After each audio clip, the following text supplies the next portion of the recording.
Waziri Mkuu wa Tanzania Dr. Mwigulu Nchemba ametoa wito kwa nchi wanachama wa bonde la Ziwa Victoria kuweka mikakati endelevu ya kutoa elimu ya uhifadhi wa mazingira ya Ziwa Victoria kwa wananchi pamoja na wanafunzi.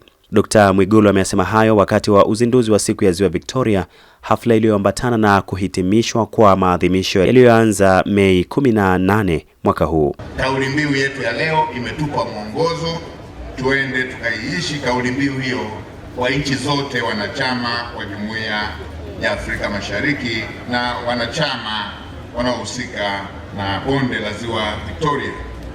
Pili, tuendelee kuweka mikakati endelevu ya kutoa elimu ya uhifadhi wa mazingira ya Ziwa Victoria kwa wananchi kwa namna ya pekee, kwa watoto na vijana, na kupitia shule za msingi na sekondari.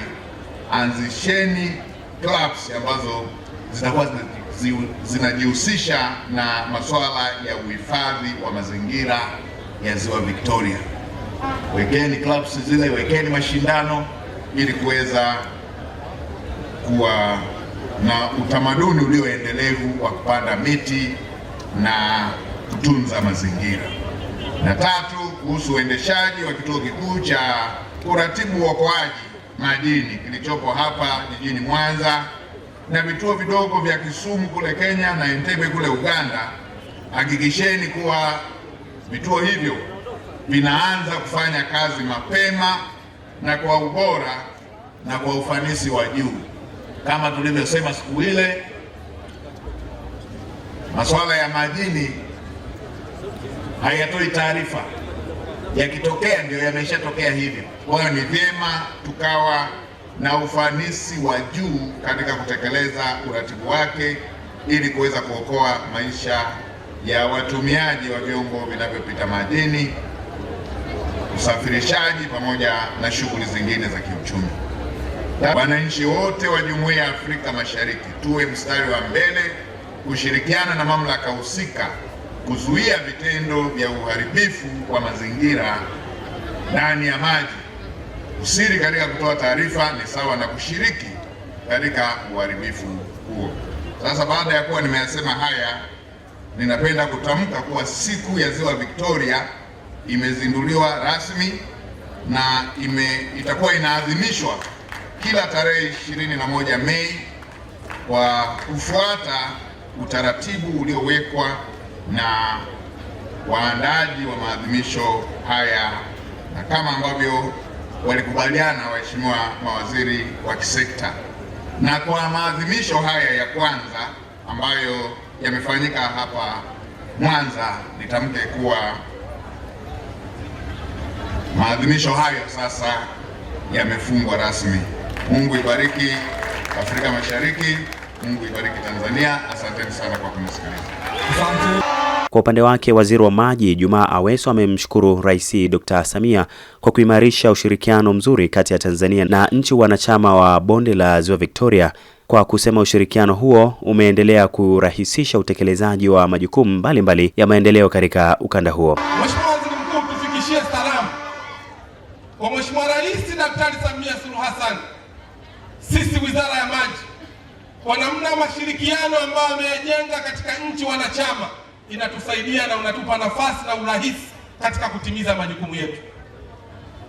Tunashukuru pia nchi wanachama kwa kuridhia na kuona umuhimu maadhimisho haya ya kwanza yaje kufanyika katika nchi yetu ya Tanzania na katika mkoa wetu wa Mwanza.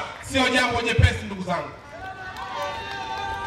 Wangeweza tukasema tuanzie Kenya, wanaweza wakasema tuanzie Uganda, lakini wakasema tuanzie Tanzania. Tujipigie makofi mengi sana sana sana sana.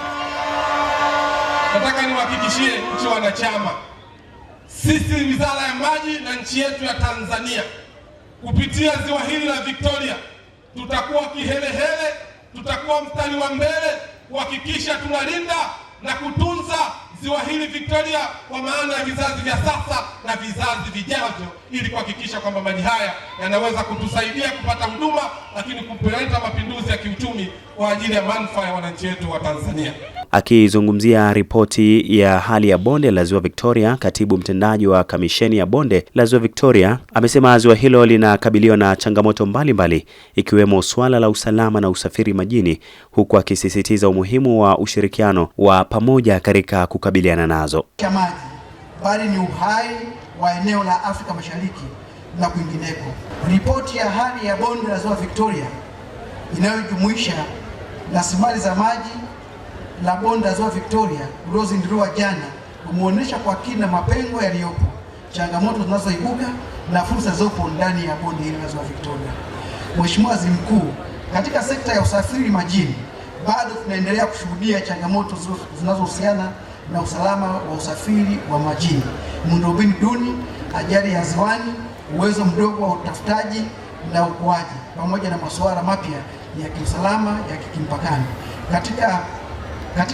Katika eneo hili, uanzishwaji wa kituo cha kisasa cha kikanda cha uratibu na uokoaji majini hapa Ilemela jijini Mwanza ni hatua kubwa ya kuimarisha usalama wa majini na uratibu wa usalama katika Ziwa Victoria. Naye mkuu wa mkoa wa Mwanza Saidi Mtanda amesema Ziwa Victoria limeendelea kuwa chanzo kikubwa cha uchumi nchini, huku akieleza kuwa ongezeko la vizimba vya samaki limechangia kutoa ajira kwa vijana wengi mkoani humo pamoja na kuongeza juhudi za kiuchumi zinazotegemea ziwa hilo. Na mmefanya uchaguzi sahihi wa Mwanza kuwa mwenyeji wa maadhimisho ya siku ya Ziwa Victoria. Mheshimiwa Waziri Mkuu, Ziwa Victoria katika mkoa wa Mwanza linayo 53% ya eneo la ukubwa wa square kilomita za mraba 25,000. Kwa hiyo wananchi wa mkoa wa Mwanza ni washiriki katika kuhifadhi, kutunza, lakini pia kutumia Ziwa Victoria. Mwaka 2021 serikali ya Dr. Samia Suluhu Hassan ilipokuja na mpango wa kuwainua vijana kupitia ufugaji wa samaki kwa njia ya vizimba, Ziwa Victoria lilikuwa na vizimba 259 kwa mkoa wa Mwanza. Lakini kwa sababu ya umuhimu wa ziwa hili na uchumi wa mkoa wa Mwanza, mwaka 2000 tunapozungumzia na 26, ndani ya Ziwa Victoria kwa mkoa wa Mwanza peke yake vijana wanaofuga samaki wameshafikisha vizimba 2705. Kwa hivyo uchumi wa mkoa wa Mwanza unategemea sana uwepo wa Ziwa Victoria.